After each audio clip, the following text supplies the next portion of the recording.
Kalau ada seorang anak rajin komunikasi sama orang tuanya, mendatangi orang tuanya, sering menjenguknya, Allah akan kasihkan nanti ketika badan kita bungkuk, rambut kita sudah beruban, tangan kita sudah gemeter ketika akan memegang satu benda. Nanti anak-anak kita akan terus menjagain kita, berkomunikasi dengan kita, ngobrol dengan kita, tidak pernah bosan mereka menemani kita persis sebagaimana dulu kita itu bersabar ketika menemani orang tua kita ketika mereka sepuh dan senja. Tapi sebaliknya, kata para ulama, man aqqa walidayhi, barang siapa yang dia durhaka kepada orang tuanya, misalkan dia pelit kepada orang tuanya, disiksa orang tuanya dengan kerinduan, tidak pernah diperhatikan, tidak pernah ditelepon, tidak pernah dilihat, tidak pernah dijenguk, tidak pernah untuk dipapah, untuk kemudian menuju ke tempat ibadah.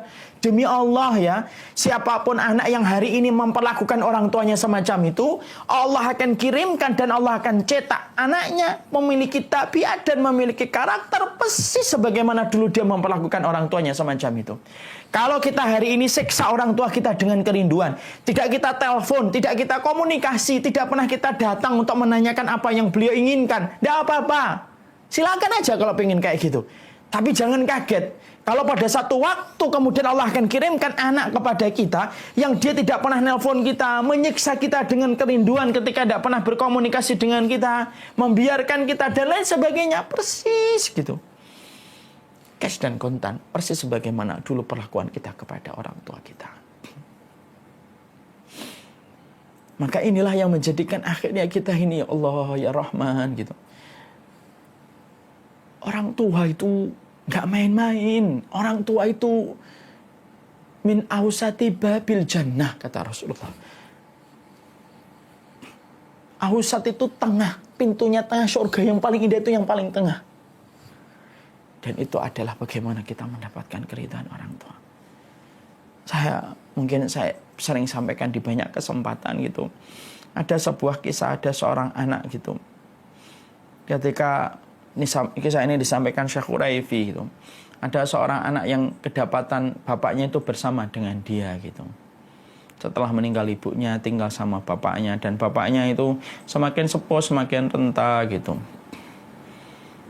Dan ketika kamarnya banyak barang-barang yang rusak gitu, sang anak bukannya bersabar dengan kelemahan orang tua ketika memasuki usia senja dan usia sepuh. Maka sang anak itu tega berkata kepada bapaknya, "Pak, pindah ke depan ya Pak." Jadi di rumah itu ada kayak sebuah tempat gitu, yang sebenarnya itu gudang. Sang anak tega untuk memindahkan bapaknya ke gudang itu supaya rumahnya tampak bersih, rumahnya tampak rapi kalau tidak ada bapaknya. Sang bapak itu tahu bahwasanya itu sebenarnya gudang. Tapi sang bapak mengikuti saja kemauan sang anak. Orang tua itu kadang rela menggigit pahitnya empedu supaya sang anak itu merasakan nikmat dan gurihnya hati. Bapaknya pindah ke depan, maka gudang itu disulap menjadi kamar. Maka ternyata ketika bapaknya sudah di depan atau dipindah ke gudang itu, setelah disulap menjadi kamar, ternyata sang pembantu, sang khadimah pada rumah itu melaporkan kepada sang majikan, "Pak, sang kakek ini banyak barang-barang pecah Pak. Karena dia kalau jalan tidak dilihat gitu, karena penglihatannya semakin kabur gitu." Maka sang majikan itu bukannya dia bersabar hanya kehilangan piring dan kehilangan gelas yang sejatinya harganya tidak seberapa, tapi justru dia tega berkata kepada pembantunya, "Ya sudah, nanti ganti aja dengan gelas plastik." Dan ketika saat itu diganti dengan gelas plastik, piring plastik, supaya tidak banyak kerugiannya. Anak yang penuh perhitungan, tapi salah tempat ketika penuh perhitungan itu sama orang tua. Setelah itu akhirnya bapaknya meninggal dunia. Beberapa waktu kemudian sang anak atau majikan ini ingin berupaya mengembalikan fungsi kamarnya bapaknya menjadi gudang kembali. Pada waktu hari libur, sang anak atau sang majikan mencoba merapikan itu untuk menaruh barang-barang yang tidak dia pakai di tempat itu, karena dialih fungsikan kamar menjadi gudang kembali. Anak-anak dia ikut yang berusia 7 atau 8 tahun ikut bersama beliau membersihkan di tempat itu, main-main. Dan itu cucu dari sang ayah yang meninggal itu. Tahukah kita, anak-anak kecilnya itu mengambil piring plastik dan gelas plastiknya. Sang bapak atau sang majikan lalu berkata sama anak-anaknya, jangan nak, itu barang kotor, piring kotor, itu miliknya kakek yang sudah meninggal. Sudah, jangan biarin, itu mau kita buang ke tong sampah. Maka sang anak kecil itu yang baru berusia 6-7 tahun refleks mereka berkata dan berkomentar kepada sang ayah. Jangan ayah, biarin aja ini piring plastiknya dan gelas plastiknya. Kami mau simpan, saya mau cuci. Ditanya sama ayah mereka, lo buat apa itu disimpan? Supaya nanti kalau ayah sudah tua kayak kakek kemarin, kami akan memberikan piring plastik ini dan gelas ini kepada sang ayah sebagaimana kakek memakai ini. Masya Allah. Kayak tersambar petir di siang hari yang bolong, sang bapak terduduk menangis, terisak-isak sampai mendatangi ulama Syekh Huraifi untuk bertanya apa yang bisa dilakukan untuk menebus dosanya kepada bapaknya yang telah meninggal dunia. Itulah yang menjadikan akhirnya kita memahami betul.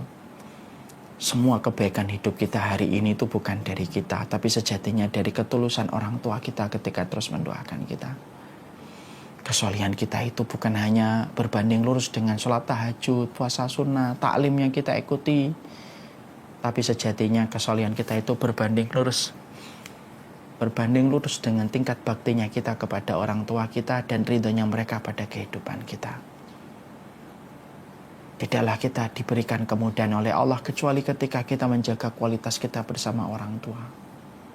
Siapapun yang merapikan kualitas hidupnya bersama orang tua, Allah yang akan menyelesaikan sisa-sisa urusan yang tidak kelar dan tidak berujung, dan itu mudah bagi Allah. Dan siapapun yang ingin rapi kualitas anaknya kelak ketika dewasa, jangan pernah berhenti untuk merapikan kualitas kita bersama orang tua kita. Semoga Allah merahmati kita, memberikan keberkahan kepada orang tua kita. Semoga orang tua kita yang telah terbujur di dalam kuburnya diberikan oleh Allah kelapangan. Semoga mereka diberikan taman-taman di surga pada taman-taman barzah yang sedang mereka dapati. Semoga mereka diampuni oleh Allah, dan semoga orang tua kita yang masih hidup disehatkan oleh Allah, diberikan barokah usianya, dan kita diberikan amal berbakti yang tidak pernah putus dan tidak pernah bosan kepada mereka selama hidupnya.